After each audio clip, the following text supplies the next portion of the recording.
Bismillahirrahmanirrahim. Assalamualaikum warahmatullahi wabarakatuh. Alhamdulillahirabbil alamin wa bihi nasta'inu ala umurid dunya waddin wa ala alihi wa ashabihi ajma'in. Amma ba'du.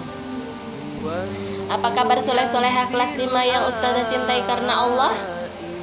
Semoga kalian semua senantiasa diberikan kesehatan, kesempatan, keberkahan, dan juga iman dan Islam selalu menyertai setiap langkah kaki kita. Amin ya rabbal alamin. Baik soleh-soleha, ketemu lagi pada kesempatan kali ini, yaitu mentoring, yang insya Allah Ustazah akan menyampaikan materi mentoring pada hari ini. Tapi sebelumnya Ustazah akan membacakan satu ayat dalam Al-Quran. Kalian bisa membuka, yaitu Al-Qur'annya surat Hud surat ke-11 ayat 51. Kita baca sama-sama ya. A'udzu billahi minasyaitonir rajim. Bismillahirrahmanirrahim. Ya qaumi la as'alukum alaihi ajra in ajriya illa 'alal ladzi fatarani afala ta'qilun. Artinya, wahai kaumku, aku tidak meminta imbalan kepadamu atas seruanku ini. Imbalanku hanyalah dari Allah yang telah menciptakanku. Tidakkah kamu mengerti? Soleh-solehah, dalam surat Hud ayat 51 menceritakan tentang Nabi Hud yang menyeru kaumnya, kaum Ad, untuk menyembah Allah. Kalian bisa baca di ayat sebelumnya, artinya, dan kepada kaum Ad kami utus saudara mereka Hud. Dia berkata, wahai kaumku, sembahlah Allah. Tidak ada Tuhan bagimu selain Dia. Selama ini kamu hanyalah mengada-ada. Jadi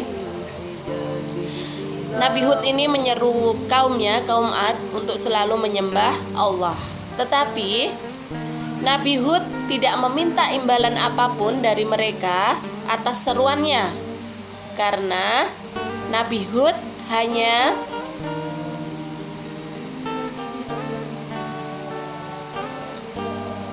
meminta imbalan, yaitu imbalannya dari Allah Subhanahu wa ta'ala, yaitu yang telah menciptakannya.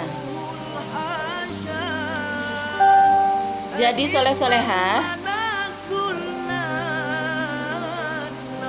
di dalam cerita ini ada hubungannya dengan keikhlasan. Nabi Hud dengan ikhlas, tulus ikhlas, bersyiar, berdakwah, menyeru kepada kaumnya, tidak ada hentinya untuk selalu menyembah Allah. Nabi Hud tidak ada minta imbalan apa-apa dari kaumnya. Dia hanya tulus ikhlas, dia hanya mengharap ridho Allah. Setiap yang dia lakukan, syiar, dakwah, menyeru kaumnya selalu beribadah kepada Allah, selalu menyembah Allah, itu hanya mengharap ridho Allah. Baik soleh-solehah, materi mentoring kali ini yaitu tentang keutamaan ikhlas. Ikhlas adalah memurnikan tujuan untuk mendekatkan diri kepada Allah. Ada juga pengertian ikhlas lainnya, mengesahkan Allah dalam beribadah kepadanya. Pada intinya, setiap yang kita lakukan, setiap pekerjaan yang kita kerjakan, itu hanya mengharap ridho Allah, dan tujuannya adalah agar kita dekat dengan Allah. Ikhlas adanya di hati. Kalian tahu dalam surat Al-Ikhlas, surat Al-Ikhlas tidak ada penyebutan ikhlasnya, tetapi dinamakan dengan surat Al ikhlas. Begitu juga dengan keikhlasan pada diri kita, tidak nampak pada diri kita, tetapi yang ada di dalam hati kita. Keutamaan ikhlas yang pertama adalah perintah langsung dari Allah. Ternyata ikhlas itu adalah perintahnya Allah. Kalian bisa buka dalam surat Az-Zumar ayat 2 ya, dalam Al-Quran ya, Az-Zumar ayat 2. Ustazah akan baca artinya. Maka sembahlah Allah dengan tulus ikhlas beragama kepadanya.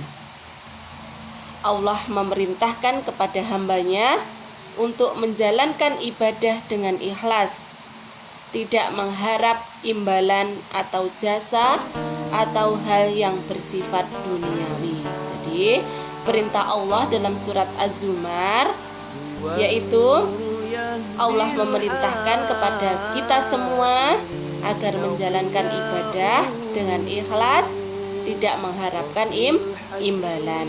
Imbalannya berupa duniawi. Adakah kalian yang mengerjakan sholat meminta imbalan duniawi? Contohnya sholat 5 waktu biar dipuji sama ustadz-ustadzah, biar dipuji sama orang tua. Itulah contohnya ya. Kalian seperti itu? Insya Allah enggak ya.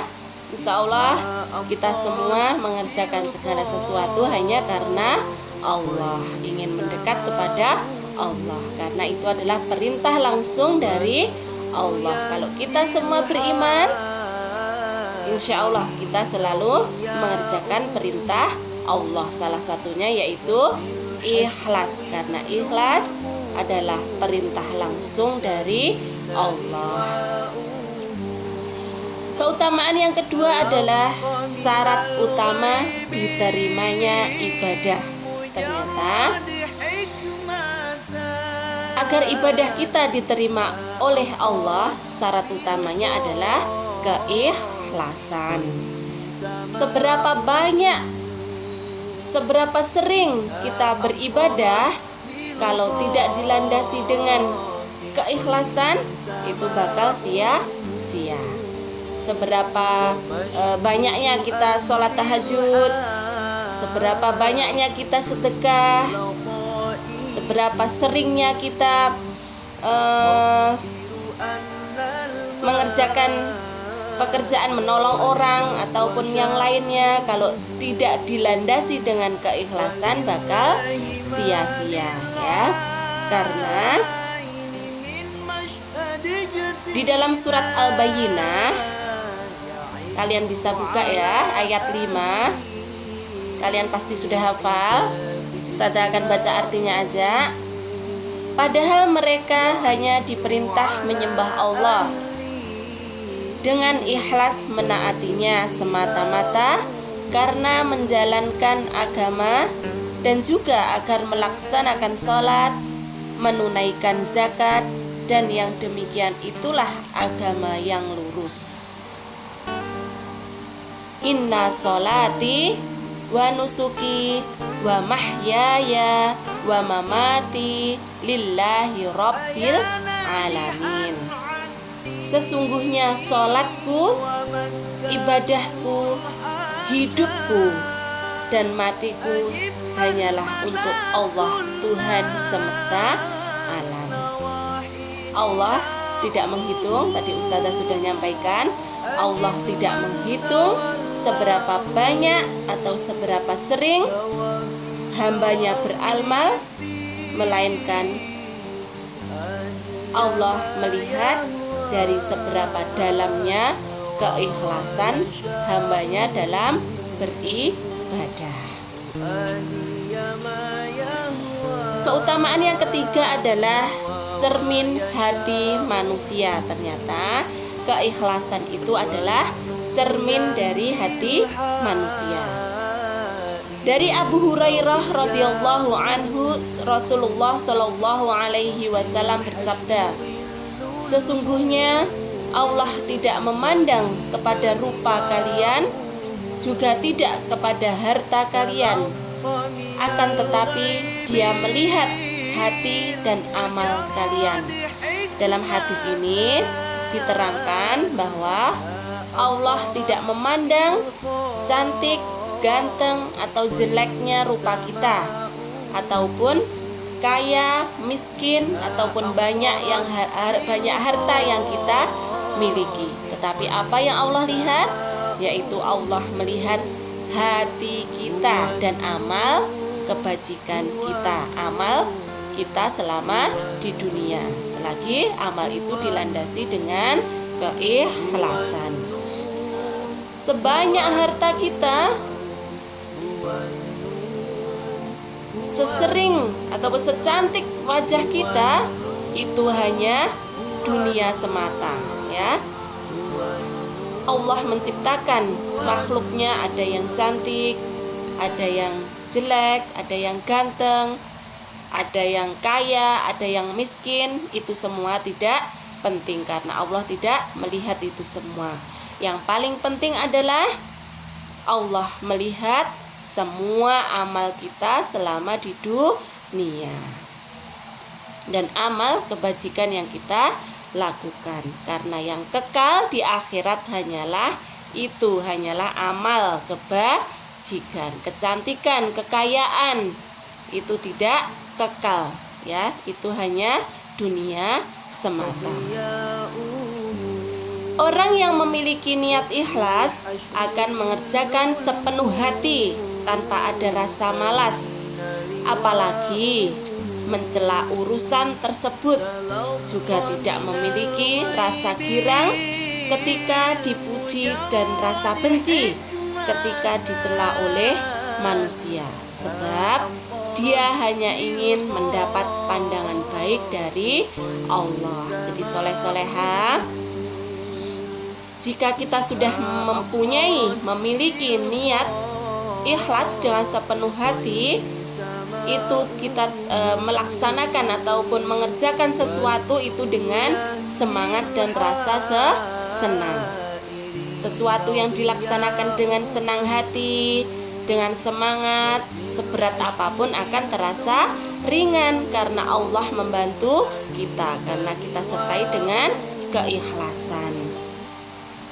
Dan apabila kita dipuji, kita tidak bakalan merasa senang ataupun girang, karena kita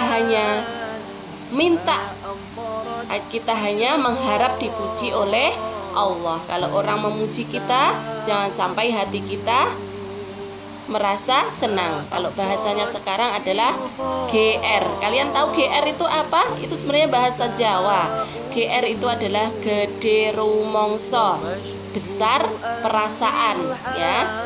Kalian tahukah GR? Kalau nggak tahu berarti Ustadzah aja yang tahu, ya. GR itu bahasa Jawa, gede rumongso, perasaannya besar kalau sudah dipuji orang. Itu jangan sampai ada pada diri kita, ya. Kalau kita juara 1, nilai kita bagus, itu jangan sampai kita merasa senang, ataupun jangan merasa kita kalau dipuji orang, si Soleh juara 1 gitu, ya. Jangan sampai hati kita merasa senang. Jadikan itu sebagai introspeksi diri kita. Insya Allah kalau kita selalu mengharap keridhaan Allah, insya Allah hidup kita akan merasa tenang, ya. Kita tidak memikirkan komentar orang lain. Apapun yang kita lakukan, selagi itu baik dan selagi Allah menilai itu baik, lakukanlah, ya. Jangan mengharap ataupun jangan melihat komentar dari orang lain. Soleh-soleha, mungkin itu aja mentoring yang Ustadzah sampaikan. Pada intinya, setiap pekerjaan, setiap ibadah harus dilandasi dengan keikhlasan. Kita belajar, kita sekolah, kita membantu orang tua, kita sholat. Jangan sampai loh, ya, sholat kita 5 waktu hanya untuk mengisi buku penghubung. Jangan sampai. Kalian sudah kelas 5, insya Allah, ya, sholat kita hanya mengharap ridho Allah. itu sebagai penyemangat aja, buku penghubung itu ya. Jangan sampai niatnya hanya untuk mengisi buku penghubung. Insya Allah kelas 5 semua soleh-solehah ya.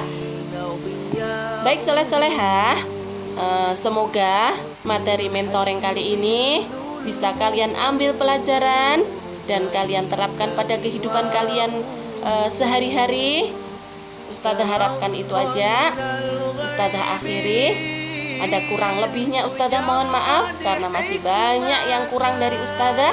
Al-haqqu mir rabbika falatakunanna minal mumtarin. Wassalamualaikum warahmatullahi wabarakatuh.